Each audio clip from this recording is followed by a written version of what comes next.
discuss mathematics class 8 chapter 1st rational number. Class 8 subject maths chapter 1st rational numbers. First of all, we discuss about numbers. First, natural numbers. First, natural numbers. सबसे पहले जानेंगे natural numbers होते क्या हैं. तो देखिए, number started from 1 and goes to infinite.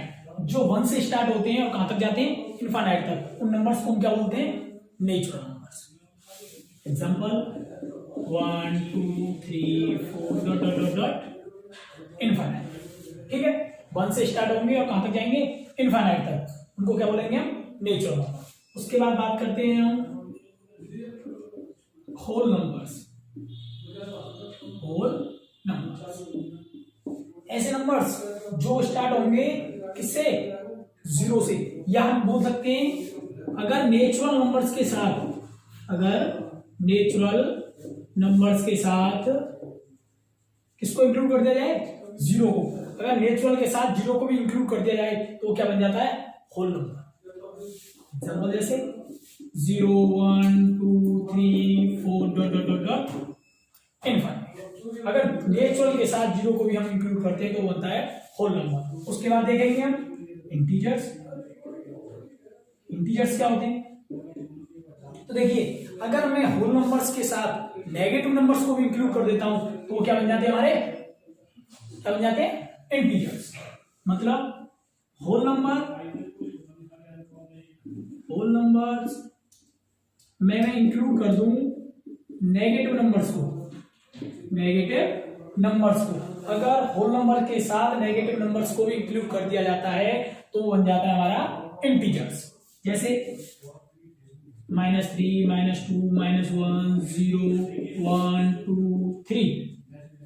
ये क्या है, हमारे होल नंबर्स. इनके साथ मैंने क्या ऐड कर दिया, नेगेटिव नंबर्स. अगर नेगेटिव को होल नंबर्स के साथ ऐड कर दिया जाता है तो वो क्या फॉर्म कर लेते हैं, इंटीजर्स. आफ्टर दैट हम डिस्कस करेंगे रेशनल नंबर. रेशनल नंबर ये चैप्टर का नेम है, रेशनल नंबर.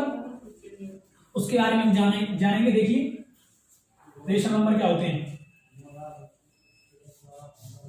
देखिए, rational numbers, a number which can written in the form of p upon q, where p and q are integer and q is not equals to 0, that is called a rational. जैसे a number which can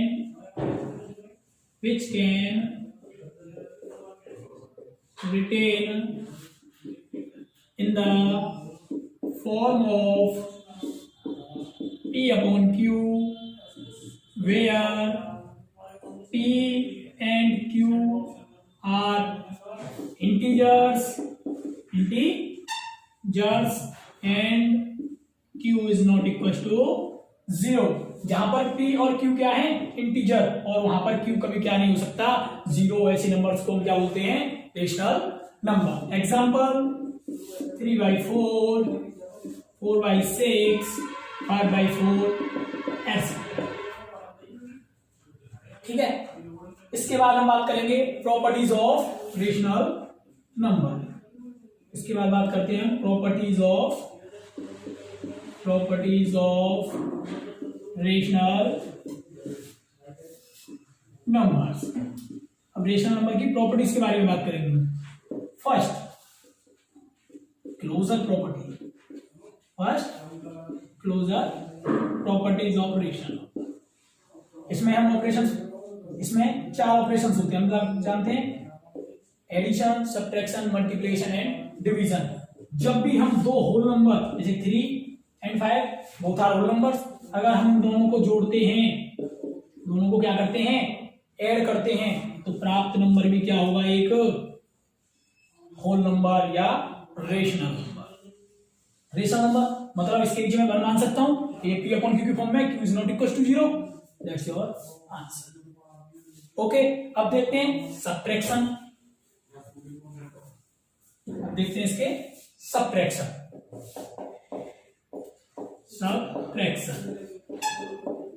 ये closure properties में चल रहे हैं इसके। Subtraction मतलब मेरे पास कोई दो होल नंबर है 3 and 4। अब इनको मुझे क्या करना है, सब्ट्रैक्ट। जैसे मैंने किया 4 - 3 = 1, तो ये मुझे जो प्राप्त हुआ है ये भी क्या एक होल नंबर है। इसको मैं रेशनल नंबर भी तो बोल सकता हूं। रेशनल नंबर क्या होता था मेरा, P upon Q, P Q integer and Q is not equal to 0। अब आप बोलोगे सर ये होल नंबर है, यस, जितने भी होल नंबर्स होते हैं वो सब क्या फॉर्म करते हैं, रेशनल नंबर। इसके नीचे मैं वन मान सकता हूं कि नहीं मान सकता भाई, मैं जिसके नीचे वन मान सकता हूं ये किस फॉर्म में आ गया, P अपॉन Q, और Q is not equal to 0। तो जितने भी होल नंबर्स, यहाँ ध्यान देने वाली बात है, जितने भी होल नंबर्स होते हैं वो सब क्या फॉर्म करते हैं, रेशनल नंबर। अब आप एक क्वेश्चन पूछ सकते हो कि सर क्या 0 भी एक रेशनल नंबर है। ऑफ कोर्स, ये क्या एक होल नंबर है, क्या है 0 होल नंबर। और मैंने भी क्या बताया था, जितने भी होल नंबर्स होते हैं वो सब क्या फॉर्म करते हैं, रेशनल नंबर। मैं इसके नीचे वन मान सकता हूं, और मेरे रेशनल नंबर के लिए क्या शर्त थी, ये नंबर क्या होना चाहिए, P अपॉन Q की फॉर्म में होना चाहिए, जहां पर Q is not equal to 0। देखिए ये नंबर किस फॉर्म में लिखा हुआ है, P अपॉन Q, और Q भी यहाँ क्या है, नॉट इक्वल टू 0। तो जितने भी होल नंबर्स होते हैं वो सब क्या फॉर्म करते हैं, रेशनल नंबर। आगे इसकी प्रॉपर्टीज की बात करते हैं, मल्टीप्लीकेशन। थर्ड ऑपरेशन है इसका मल्टीप्लीकेशन। अब ये क्लोजर प्रॉपर्टी में चल रहे हैं, थर्ड ऑपरेशन है इसका मल्टीप्लीकेशन।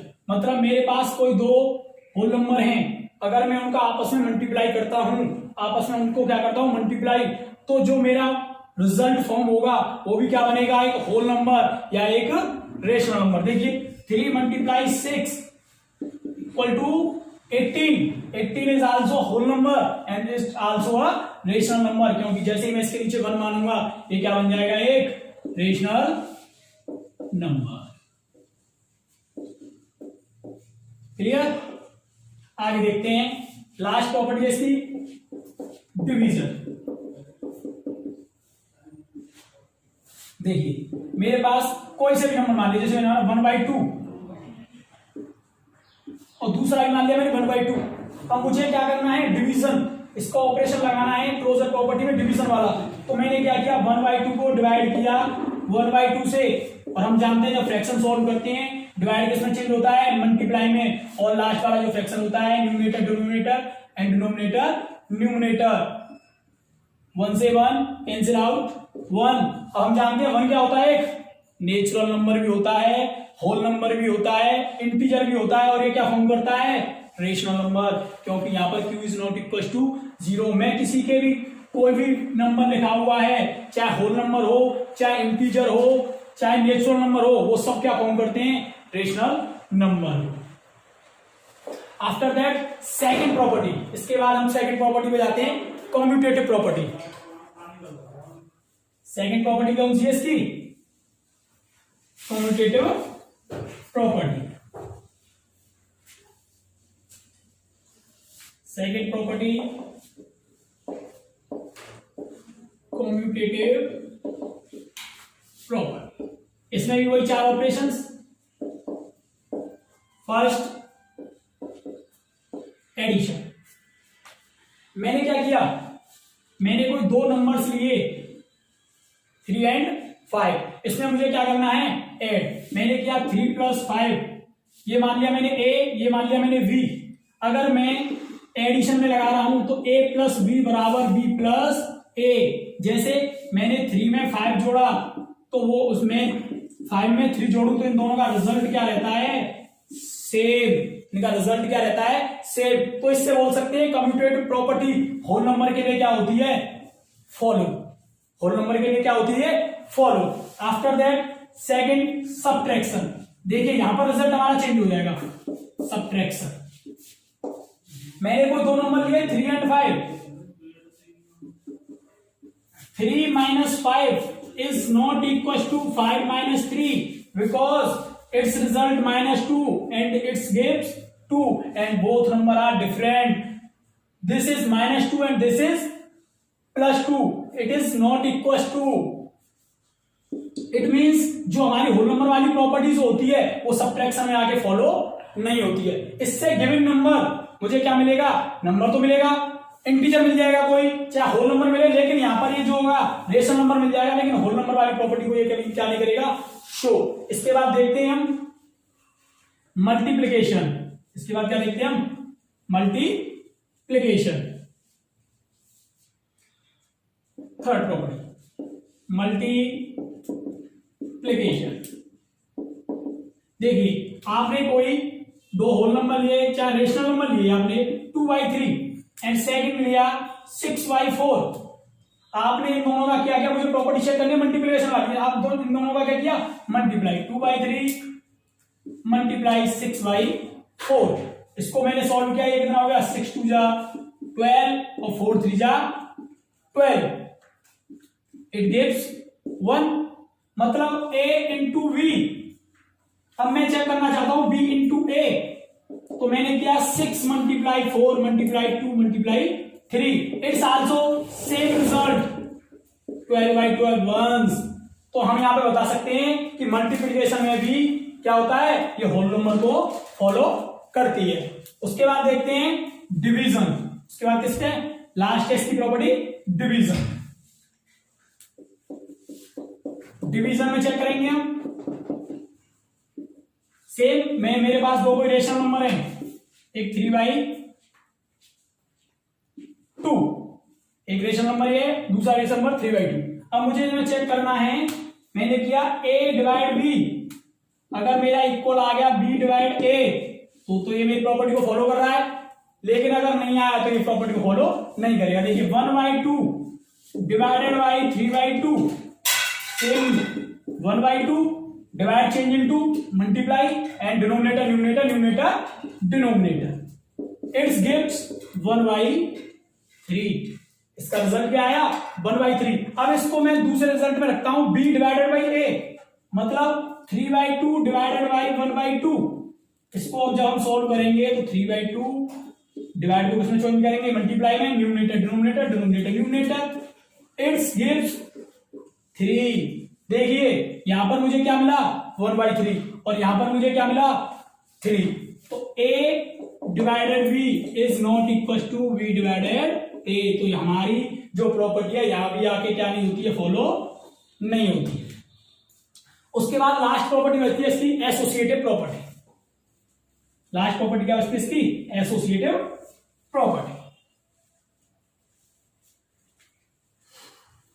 देखिए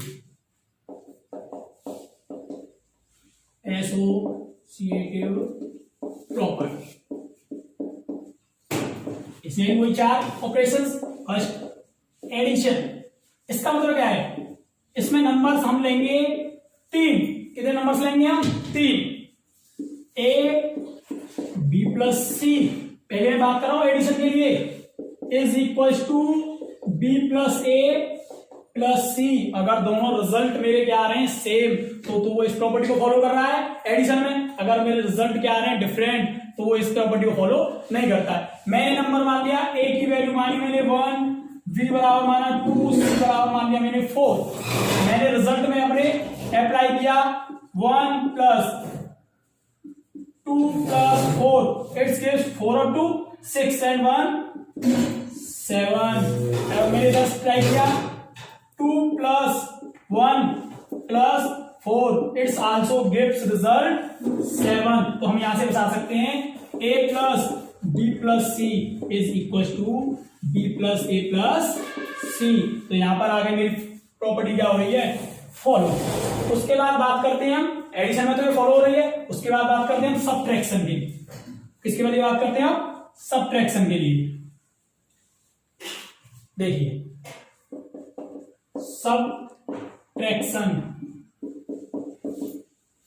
सबट्रैक्शन के लिए वही सेम एबीसी. मैंने कोई नंबर लिए, चाहे होल नंबर ले लो, चाहे आप रेशनल नंबर ले लो, चाहे कोई इंटीजर ले लो, कुछ भी ले लो. आपने लिया कोई रेशनल नंबर 1/2, a की वैल्यू ली 1/2, बी की वैल्यू ली कितनी 2/3, सी की वैल्यू ली आपने कितनी 3/4।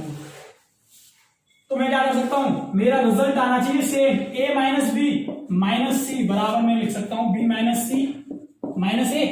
क्या मेरा इससे रिजल्ट अगर सेम आ रहा है तो इस प्रॉपर्टी को ये फॉलो करेगा, अगर रिजल्ट मेरा डिफरेंट आ रहा है तो इस प्रॉपर्टी को ये फॉलो नहीं करेगा। पुट द वैल्यू ऑफ ए की वैल्यू कितनी मानी थी मैंने 1/2, माइनस बी की वैल्यू कितनी मानी थी मैंने 2/3, होल माइनस सी की वैल्यू कितनी मानी थी मैंने 3/4, इक्वल टू बी की वैल्यू मैंने कितनी मानी है 2/3, सी की वैल्यू क्या है मेरे पास 3/4 और ए की वैल्यू क्या है मेरे पास -1/2।